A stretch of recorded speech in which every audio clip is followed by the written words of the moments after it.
Olá, olá, meus amigos, minhas amigas. Estou vendo aqui a Fátima, nossa coordenadora, a Érica, nossa conselheira. Bastante gente já entrando. Hoje a nossa live aqui na Pamages é com o Dr. Valdir Novo Campos, presidente do Tribunal Regional Eleitoral aqui de São Paulo. Eu estava fazendo um roteiro rápido sobre o que a gente ia conversar com o Dr. Valdir hoje, e o roteiro não é tão rápido assim, porque a gente tem muito a falar em se tratando de eleições, em se tratando de eleições municipais, que são eleições que mexem muito com a população, mexem muito com a cidade, mexem muito com os juízes, com os advogados, os promotores, e a Justiça Eleitoral passando por esse momento tão diferente, como todos os tribunais, na verdade, a Justiça Eleitoral passando por esse momento tão diferente por conta da pandemia do coronavírus. Então, hoje a gente tem bastante assunto para falar com o Dr. Valdir Novo Campos. Eu tento, na medida do possível, acompanhar os questionamentos que vão passando aqui embaixo do pessoal que está acompanhando a gente. Eu tento, eventualmente, quando tem uma reiteração de perguntas, eu tento fazer a pergunta ao vivo. Mas são muitas. Na do Dr. Geraldo acabou faltando várias perguntas para fazer, porque às vezes passa muito rápido e a gente não consegue enxergar todas. Então eu tento na medida do possível, e se eu ficar devendo alguma coisa importante, depois a gente tenta fazer algum esclarecimento por meio do Instagram ou algo nesse sentido. Olá, doutor Valdir, muito bem-vindo. Boa tarde, Vanessa. Boa tarde. É um prazer enorme participar dessa live da Pamages. Meus cumprimentos a você por toda a sua gestão institucional muito complexa, ainda mais no momento em que nós vivemos. E é um prazer estar aqui. Espero poder dar aí os esclarecimentos necessários sobre a Justiça Eleitoral para que possamos informar, né, os colegas, os advogados, ou seja, aqueles que estão nos assistindo. Obrigada, viu, doutor Valdir? Obrigada por aceitar o convite. Eu falava isso, nós começamos a nossa primeira live, foi na semana passada, a Pamages nunca tinha feito isso. E nós estamos todos nos adaptando a esses novos meios. A Pamages nunca havia feito uma live no Instagram, eu nunca havia feito uma live no Instagram, como nós nunca tínhamos trabalhado remotamente por tanto tempo. Então, nós todos estamos nos adaptando a esses novos meios. Nós estamos aprendendo, né? Hã? Estamos aprendendo, né? Aprendendo, exatamente. E acho que vai ficar um legado de muita informação para todo mundo e muita capacidade de comunicação.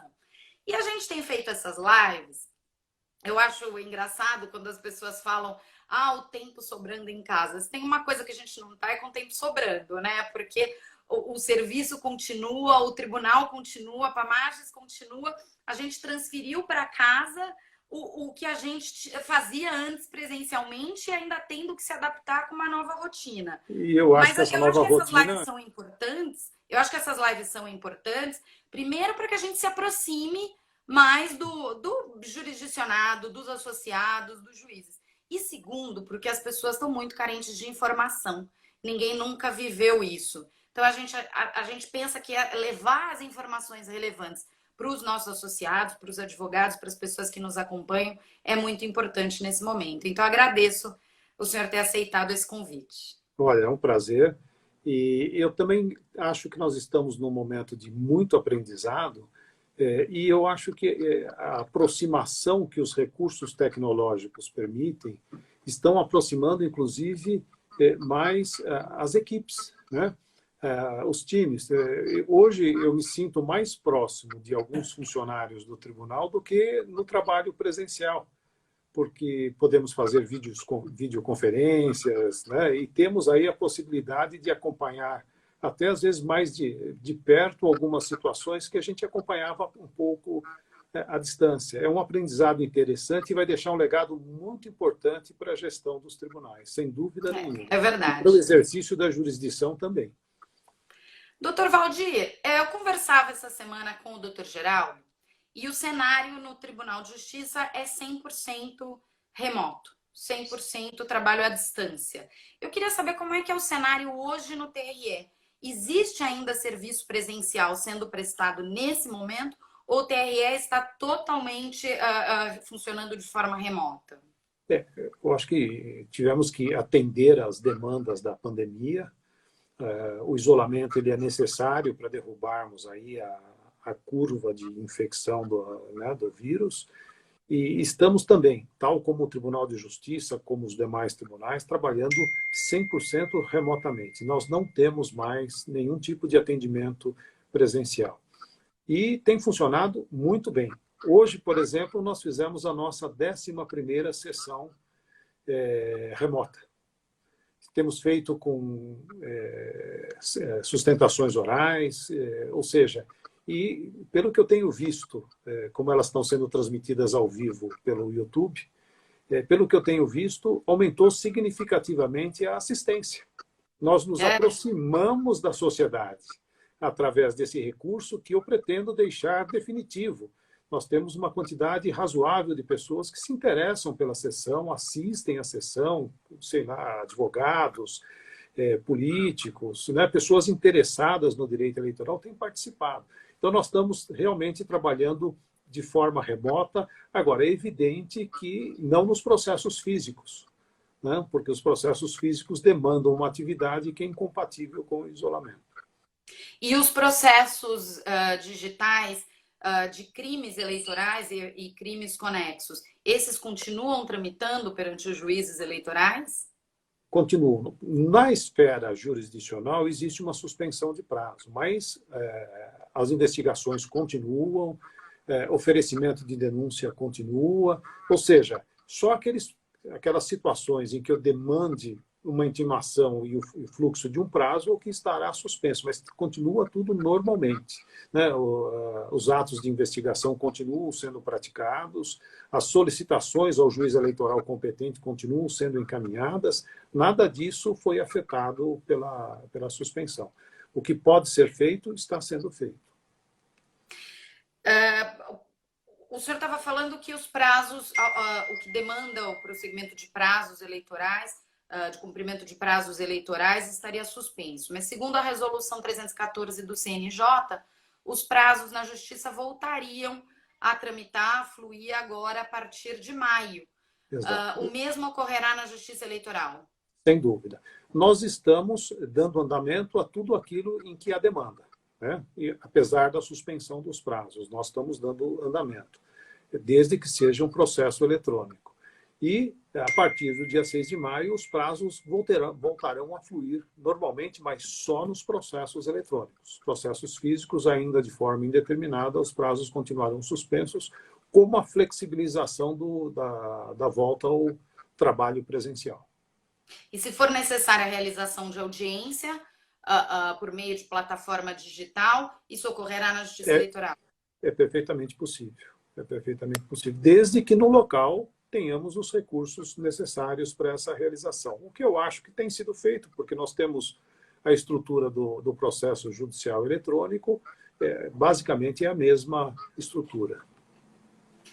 Agora, a produtividade a gente sabe que tem sido uma grata surpresa. A gente sabe que tanto o Tribunal de Justiça como o TRE conseguiram transferir a sua produtividade para a casa dos funcionários, para a casa dos magistrados.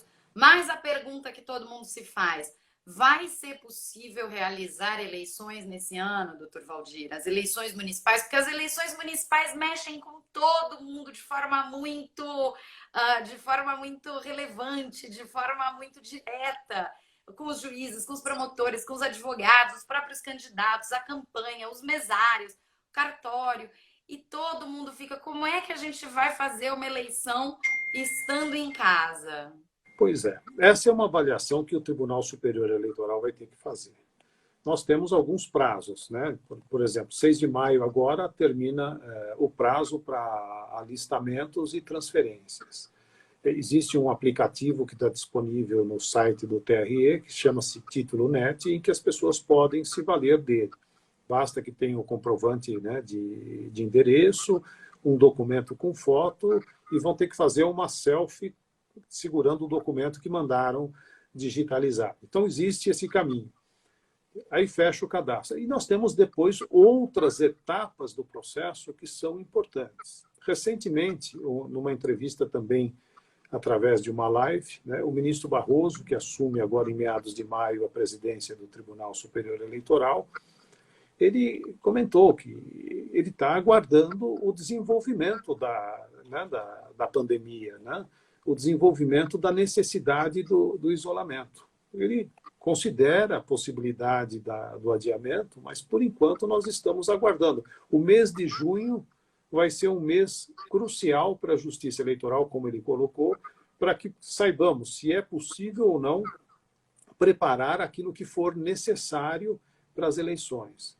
Ele até, assim, fez algumas conjecturas, algumas projeções, nada concreto, no sentido de que, se for necessário fazer as eleições, por exemplo, com fatiamento das votações em 2 finais de semana, separando os eleitores, tal, ele fez até essa cogitação. Lógico que foi só uma cogitação dele.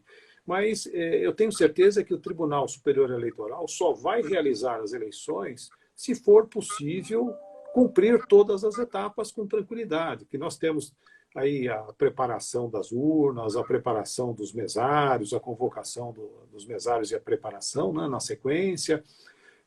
Depois nós teremos aí as convenções, não é verdade?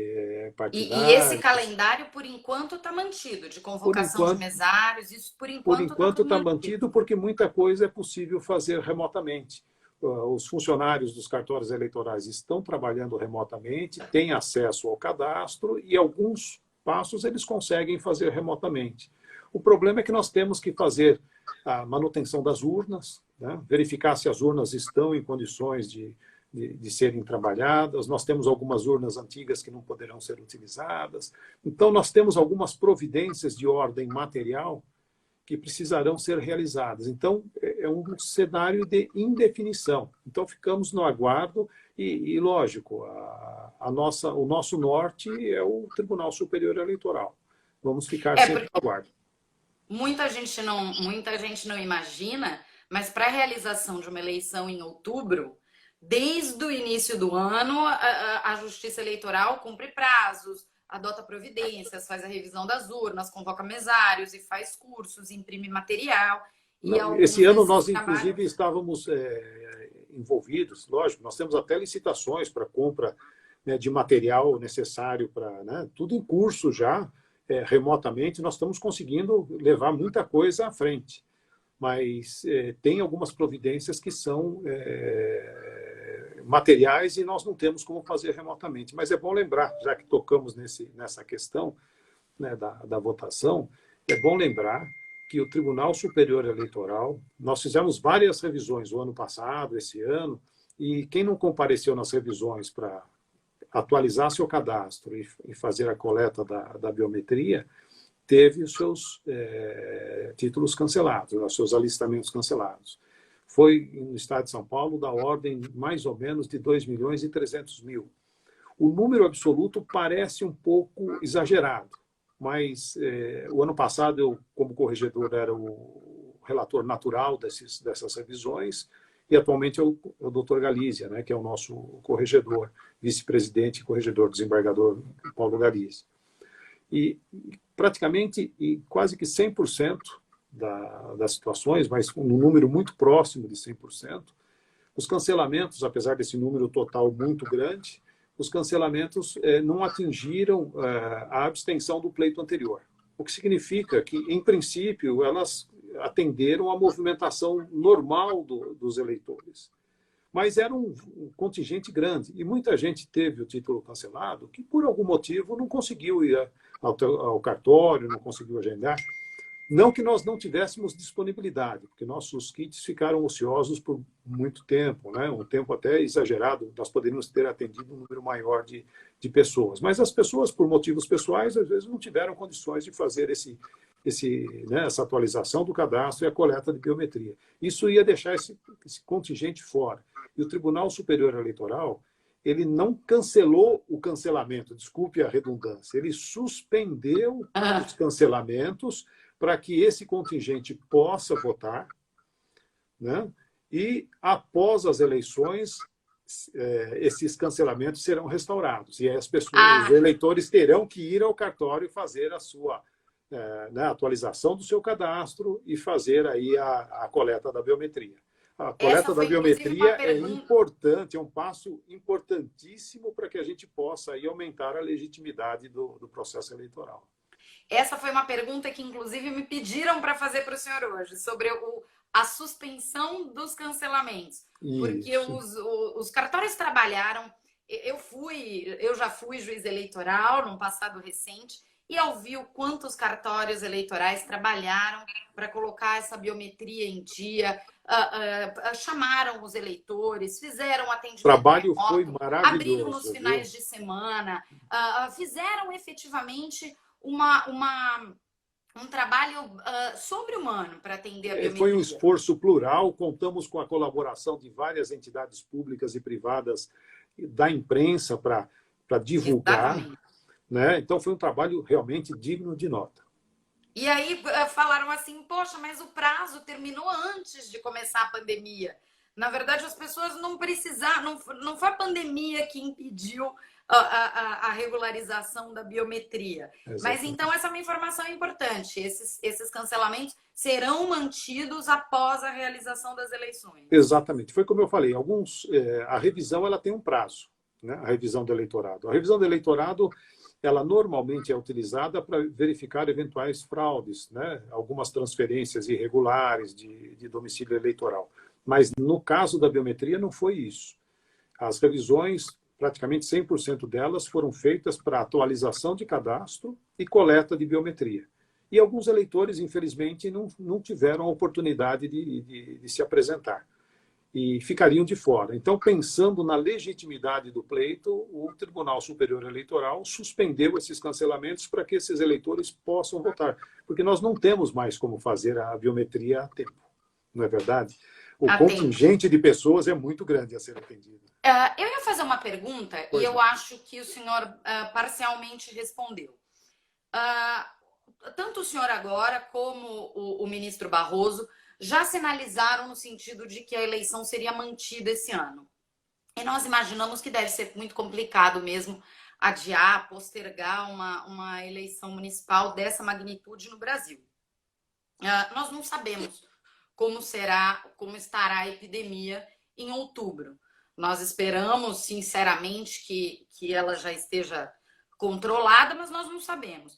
Existem conversas, o que eu ia perguntar existem conversas sobre como fazer para que essas eleições não submetam os eleitores e os mesários e os servidores da Justiça Eleitoral a aglomerações e a risco de transmissão desse vírus, caso ele ainda esteja ativo. O senhor falando que se cogitou, inclusive, pensar em eventual fatiamento num caso de extrema necessidade, eu imagino que, então, os tribunais estejam efetivamente pensando em algumas medidas nesse sentido. Mas só se houver condições de fazer as eleições, condições sanitárias, né? As nossas autoridades sanitárias sinalizarem no sentido. Porque, veja bem, aqui eu vou usar as palavras, mas assim, pelo menos a orientação do ministro Barroso numa manifestação recente ao vivo.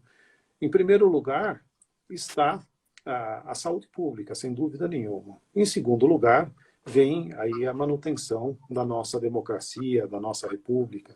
Então, é preciso fazer uma ponderação e só faremos a eleição nessas circunstâncias, adotando algumas medidas, se não for prejudicial ao eleitor.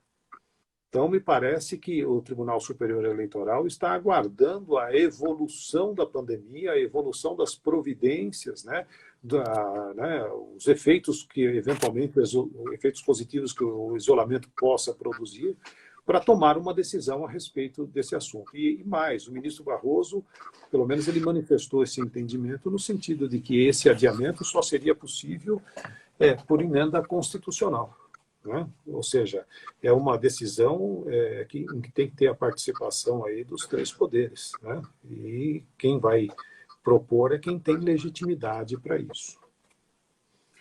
Doutor Valdir, eu vou fazer uma outra pergunta para o senhor, porque como o nosso tempo não é longo, eu acho que esse é um assunto que não pode faltar. Como eu havia dito no começo, eu fui juiz eleitoral num passado recente. Eu me lembro que na eleição, na zona eleitoral que eu comandava, 2 ou 3 eleitores vieram reclamar que as urnas preenchiam automaticamente um número quando clicavam num dígito, preenchiam automaticamente. Em todos os casos, eu questionava o eleitor. Eu falava, mas olha só, por que é que o senhor não falou isso para o mesário que o atendeu na hora da votação? Ah, mas porque eu cheguei em casa e vi um vídeo, recebi um vídeo num grupo de WhatsApp que falava isso, e aí eu me lembrei que isso aconteceu comigo. O que me mostrava que talvez houvesse alguma imprecisão nessa informação. Todas as vezes em que eu compareci para checar uma urna, para ver como é que estava a votação naquela sessão, estava tudo regular. Não havia nenhuma reclamação, não havia nenhum tipo de problema, nada havia sido relatado ao mesário. Eu conto essa experiência porque eu acho isso muito indicativo de que as fake news foram um elemento muito importante nas últimas eleições, não só nas últimas eleições. A gente vê agora, em época de coronavírus, a quantidade de mensagens deturpadas que a gente recebe, ignorando questões sanitárias, fazendo curas caseiras, remédios caseiros, etc. Nas eleições isso é mais relevante ainda, porque elas impactam eventualmente no processo eleitoral. E algumas dessas fake news se referem à segurança do sistema eleitoral. Então eu queria tratar 2 assuntos em um. Qual o peso dessas fake news na justiça eleitoral, no processo eleitoral, qual a forma que o TRE tem de lidar com elas, de combatê-las, e ainda o quanto elas têm para abalar a credibilidade da segurança do sistema de votação eletrônica. Muito bem. Então vamos começar falando das fake news. Essa sempre foi uma preocupação muito grande dentro da seara eleitoral. Nós temos os crimes contra a honra repetidos no Código Eleitoral e nós temos consequências eleitorais por conta das fake news, ou seja, das falsidades. Só que o Tribunal Superior Eleitoral, me permita aqui só fazer uma colocação, tem procurado usar o termo desinformação. Porque, às vezes, a informação verdadeira, descontextualizada, ela provoca, né, uma distorção no processo. E fake news sempre existiu. Colocando dessa forma, ela sempre existiu. O problema agora é que a insidiosidade delas pelas redes sociais é algo impressionante. Então, não há dúvida de que é um elemento potencialmente corrosivo do sistema. Hoje, existem N instituições públicas e privadas fazendo até pesquisas, né, sobre como as pessoas estão se comportando frente às fake news. E há uma pesquisa nacional que refere que 85% dos brasileiros estão preocupados com as fake news. O problema é que as fake news elas acabaram se sofisticando de tal forma, e existem formas de divulgação promovidas por algoritmos sofisticados que acabam permeando todos os segmentos sociais. Então, é um complicador muito grande. É algo que nós estamos trabalhando, o Tribunal Superior Eleitoral vem aumentando, né, o conhecimento de todos, promovendo ações, promovendo esclarecimentos para que a gente possa dar ao verdadeiro filtro, porque, veja bem, a Justiça Eleitoral não pode ser mediadora da verdade, não é verdade?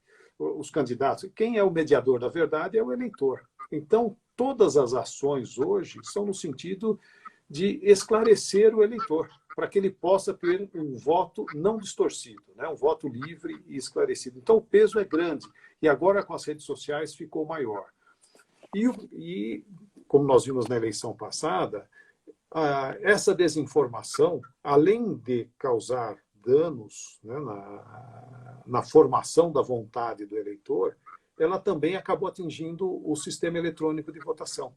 De alguma forma, para fins políticos ou para fins eleitorais, algumas pessoas se voltaram contra o sistema.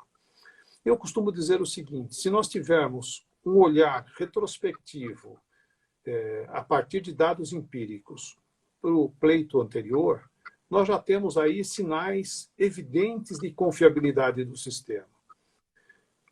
O Congresso Nacional, nas últimas eleições, ele foi renovado em índice bem superior a 50%, na média. Políticos muito novos, que se utilizaram, inclusive, de campanhas veiculadas pelas redes sociais, que foram muito menos custosas, digamos assim, foram eleitos. Políticos que não tinham, pessoas que não tinham tradição política, ingressaram na política. Alguns líderes tradicionais, quer porque não compreenderam a necessidade de ingressar nas redes sociais, ou por outros motivos quaisquer, não se reelegeram. E pela segunda vez em 24 anos, se eu não me engano, de urnas eletrônicas, o Poder Federal mudou de mãos de forma importante. Então, se nós tivermos esse olhar retrospectivo, isso já nos mostra que, se o sistema fosse controlável, nada disso teria acontecido. Isso eu estou falando sem me referir às inúmeras auditorias que são feitas, né, durante a elaboração do programa, da preparação das urnas para as eleições, e são auditorias em que participam o Ministério Público, a OAB, diversas entidades e principalmente os potenciais candidatos, né, e seus partidos. Então, hoje, atacar o sistema de urna eletrônico é muito complicado, porque até falar em voto impresso, eu acho que a história do Brasil, e aqui eu estou repetindo o ministro Barroso também, a história do Brasil com o voto impresso foi uma história complicada, né, com muitas identificações de fraudes. E depois que nós tivemos a urna eletrônica, até outro dia um juiz, vamos dizer, um magistrado eleitoral do México me ligou perguntando se nós tínhamos algum precedente de anulação de eleição por fraude no sistema de votação. E eu respondi a ele que eu já tinha feito essa pesquisa e nós não temos. Nós temos anulações por outros motivos, mas não se comprovou até hoje nenhuma fraude no sistema, até por conta de ser um sistema segmentado, né, e que no momento da votação a urna trabalha sozinha, ela não tem conexão externa na internet, por via cabo ou por via Wi-Fi, de qualquer forma. Então é um sistema altamente confiável. Recentemente, em novembro do ano passado e em novembro do ano retrasado, eu participei de eventos internacionais, o primeiro deles mais voltado para as Américas, que são inovações eletrônicas na área eleitoral. E a nossa urna fez um sucesso tremendo, e eu vi que estudiosos internacionais têm um respeito enorme sobre o nosso sistema eletrônico. Que o nosso sistema eletrônico, não sei se algumas pessoas percebem isso, porque ele é tão rápido, né? A urna recebe a votação e, ao terminar a votação, ela se autoapura. Depois é só remessa. E quando ela se autoapura, ela já solta aquela tira da apuração. Então, é só fazer também uma comparação entre, não é verdade, entre os resultados, para ver se existe alguma distorção significativa naquele local onde houve uma determinada tendência da votação. E esse ano passado, em novembro, eu participei da reunião da Rede Mundial de Direito Eleitoral, em que as maiores potências do mundo estavam presentes, e a única referência que se fez ao nosso sistema foi um sistema de alta confiabilidade.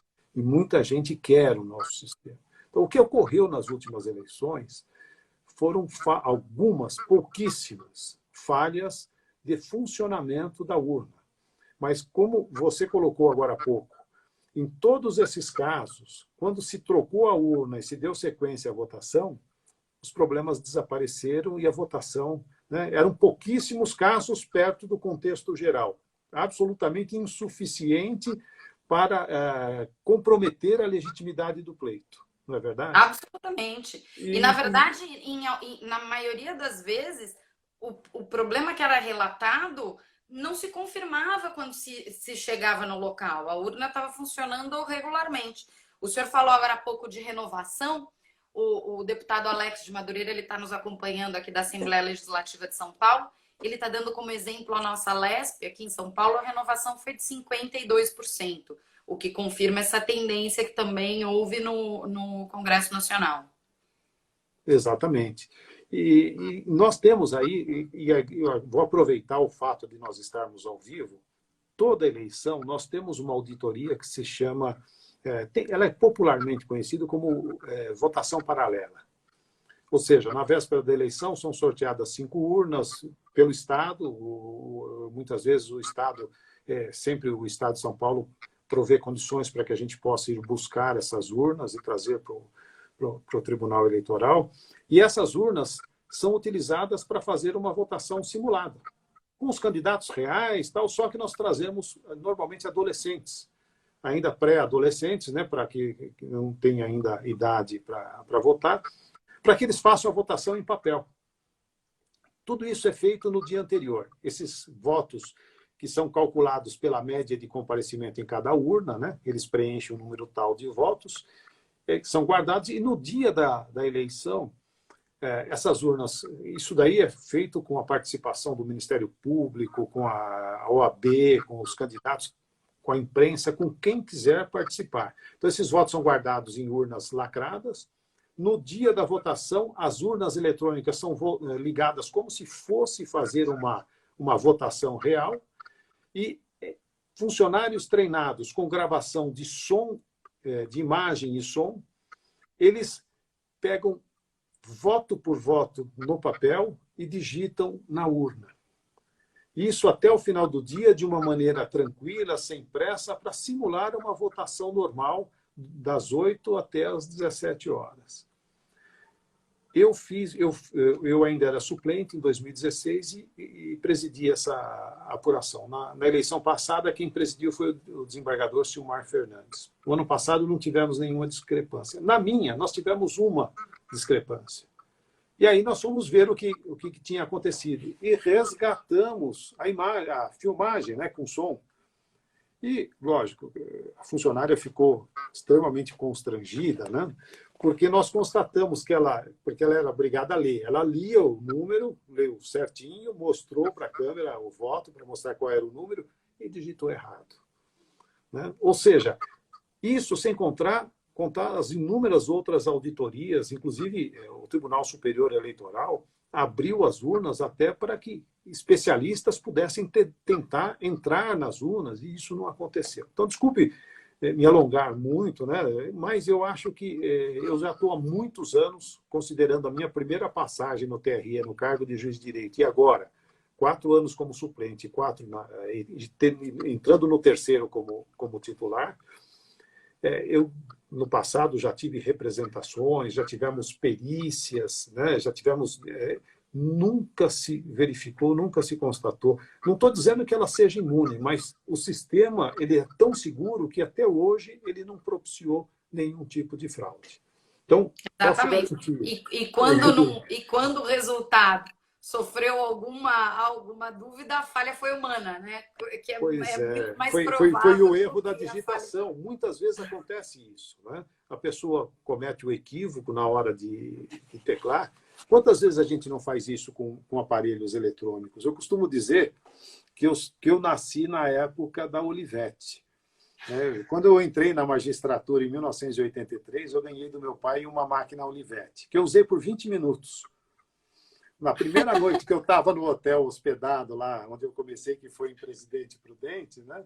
Eu queria mostrar serviço e à noite fui lá trabalhar, digitar as minhas sentenças, mas não deu. Foram uns 20 minutos, chegou o rapaz da portaria: doutor, o senhor me faria uma gentileza? Ou o senhor trabalha no fórum, ou o senhor faz o seu trabalho, né, o seu serviço escrevendo manualmente, porque tem muito viajante que dorme à noite aqui e vai pegar a estrada de manhã.